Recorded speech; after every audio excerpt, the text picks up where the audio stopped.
Hello, this is a sermon for Easter Sunday 2023. The readings are Jeremiah 31 verses 1 to 6 and Matthew chapter 28 verses 1 to 10. The readings for Easter Sunday, Year A.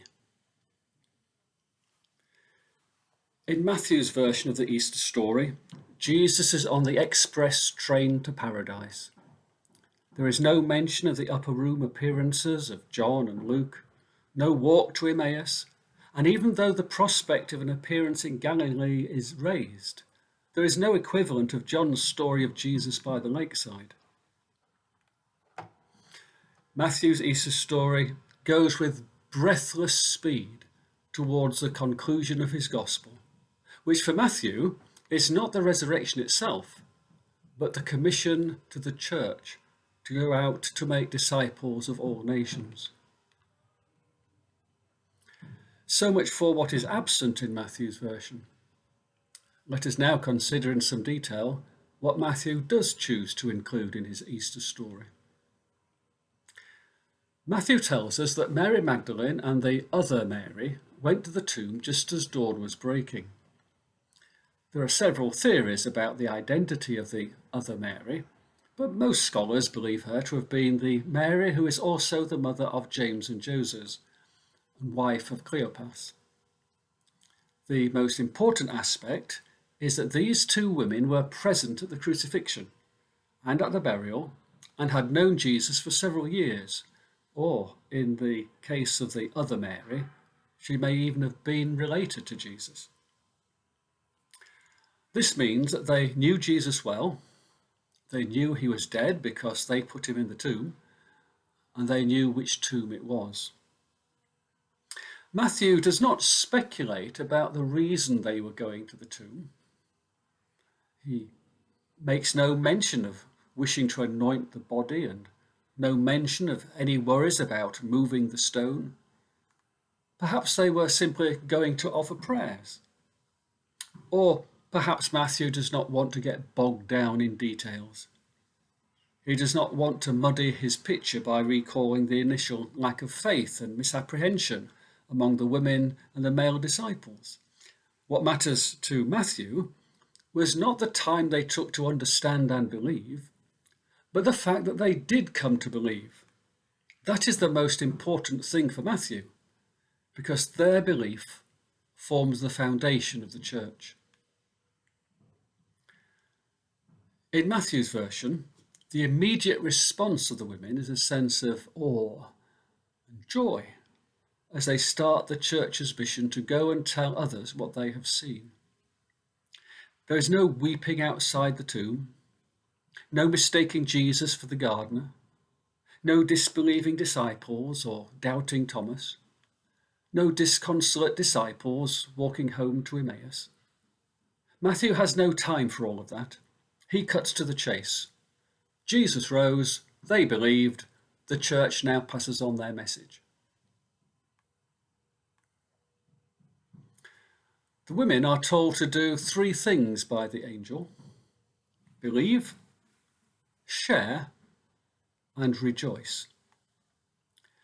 There seems to be only one angel in Matthew's story, not the two angels of Luke and John, although some try to reconcile the accounts by suggesting one angel was outside the tomb and led the women inside to see where Jesus had been, and there inside was the second angel.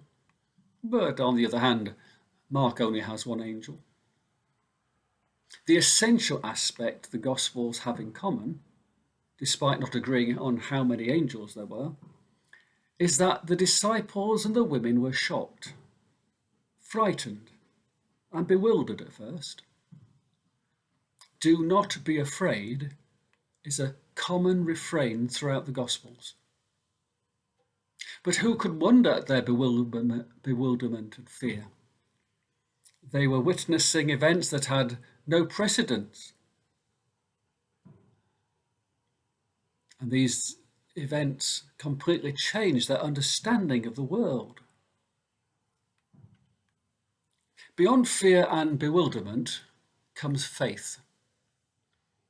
He is not here. He is risen. The angel reminds them that Jesus had told them that he would be raised on the third day. He is risen, says the angel, just as he said. Jesus appears to the two women on their way to the disciples, as if to confirm what they saw and believed at the tomb. That is the essence of it for Matthew. No room for doubt or error. There are no unanswered questions to Matthew's mind. The church has a clear, unambiguous and confident message to proclaim. That is what matters. He is risen. That is the church's message to the world. Believe it and be saved. That is rather too blunt for some Christians today, but it was the direct, unflinching proclamation of this central truth that turned the world upside down. Whatever the initial fear or incomprehension, they believed, and so we believe. Secondly, the women were told to share their story. Come and see was followed by go and tell. This points us towards Matthew's climax at the end of this chapter, the Great Commission to the church to go and make disciples of all nations. Witnessing to the gospel is an essential aspect of believing the gospel. It is impossible to believe that you have found life in all its fullness in Jesus Christ, freedom from guilt, power from above, and confidence in the face of death, and then just sit on that information. Wouldn't that be worth talking about? A church that isn't involved in evangelism isn't church. The fact that we can recount tales of how some people have shared the message, which would make you cringe, is no excuse for abdicating the responsibility yourself, or for leaving it to the so-called experts. All those gathered at the Ascension are told to make disciples. Both women, who are the first to encounter the risen Jesus, are urged to go and tell. Witnessing to Christ is not an optional extra. Thirdly, the women were told to rejoice.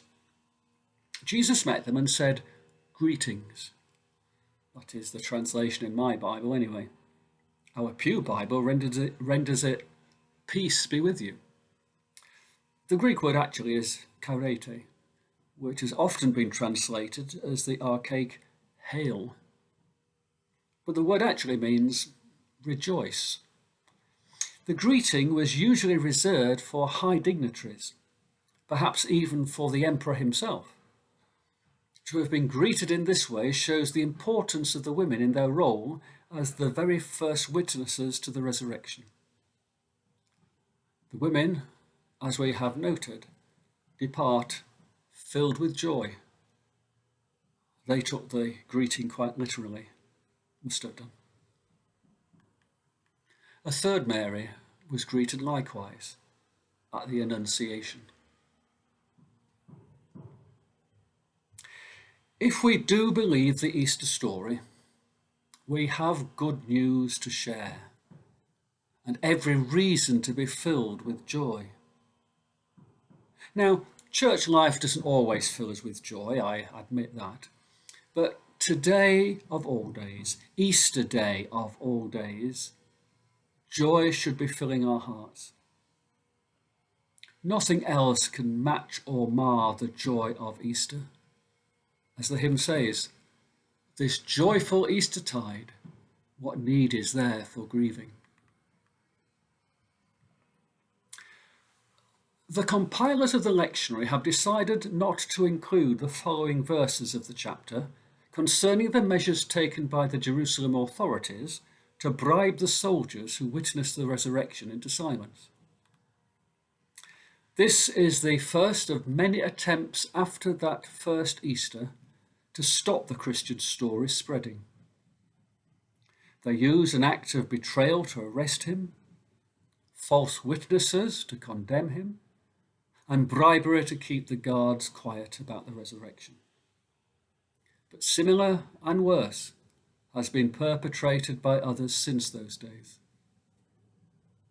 Even today, there are Christians who face forced conversion, imprisonment, murder, and rape in a bid to turn back the Christian tide. I personally recall meeting Methodists in the old East Germany before the wall came down and hearing of families whose businesses were confiscated by the state or whose children were denied university entrance because they were indifferent to the party, which was the bureaucratic language they used to denote Christians and others who did not obey the communist apparatchiks. When living in Rome, I visited the Colosseum many times and wondered at the sheer brutality many of my fellow Christians once faced in that dreadful place. Yet defiantly, they continue to believe. I have stood in the ruins of Lindisfarne Priory and imagined the terror and the bloodshed when the Vikings first glided through the mist to wreak havoc on the defenceless monks. And yet, I have also looked at ancient standing stones decorated in Viking hieroglyphs, praising the glory of Thor, which have also shown the first depictions of the cross, which ultimately replaced the mighty god of war.